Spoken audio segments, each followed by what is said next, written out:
Angela, thanks so much. Economists warn of the consequences of the number of Americans who do not have jobs. Some have left the workforce altogether, while the Bureau of Labor Statistics reports the number of legal and illegal immigrants working in the U.S. has grown substantially.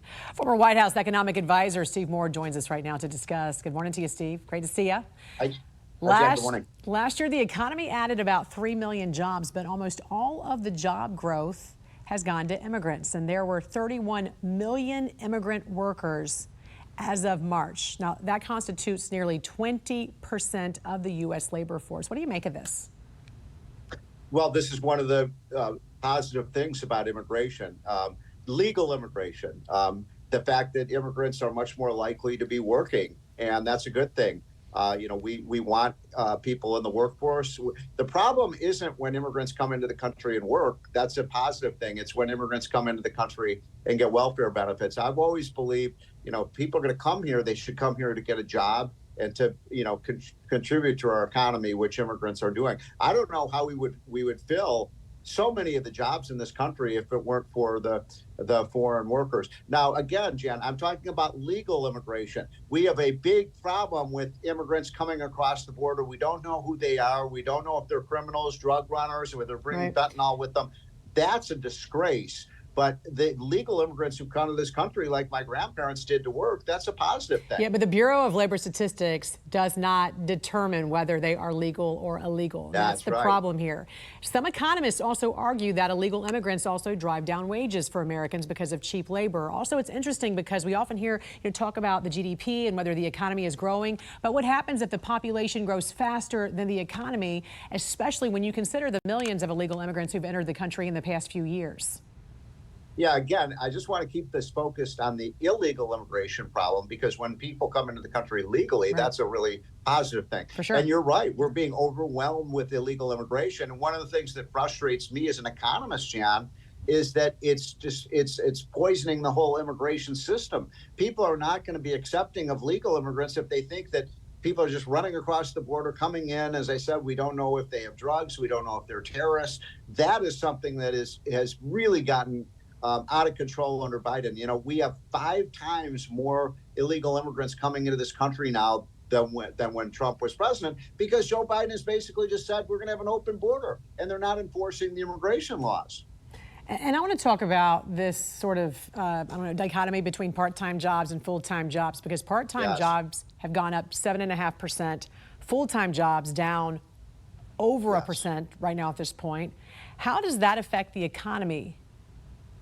Well, it means that the employment statistics are kind of not conveying the real picture. Americans are having a hard time finding full-time jobs. You can see from this chart, a huge surge in the number of part-time workers. Now, look, if workers want to work part-time, that's fine. Some people, as they get older, are going to work less hours. But you've got a lot of Americans who want a full-time job right now, and they just can't find it. And that's a big problem. I mean, Jan, how do you raise a family on a part-time job? Right. It is so sad to see so many American families right now fall below the poverty line. It's truly sad. And you talked about welfare, and regardless of whether you're an immigrant or a citizen, we've talked about this before too. There are still too many American citizens, specifically men, who are able-bodied, who can work, but who've left the workforce altogether. Do we need to overhaul our welfare policies? You better believe it. We have about 4 or 5 million men who normally would be working based on their age profile, Jan, that are not working. And I think a lot of this is due to the fact that we're providing so many government benefits. And look, I'm not against a safety net. I think everybody wants a safety net. So if someone loses a job, I've lost a job in my past, that you're not going to go hungry, you're not going to go homeless. But we got to get people back into the workforce.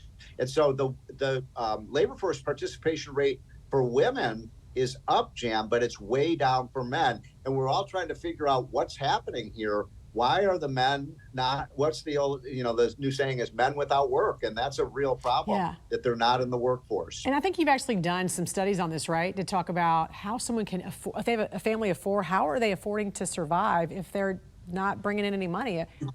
If they're not working. But you actually have done some studies on this to see just how much government benefits people are receiving. That's right.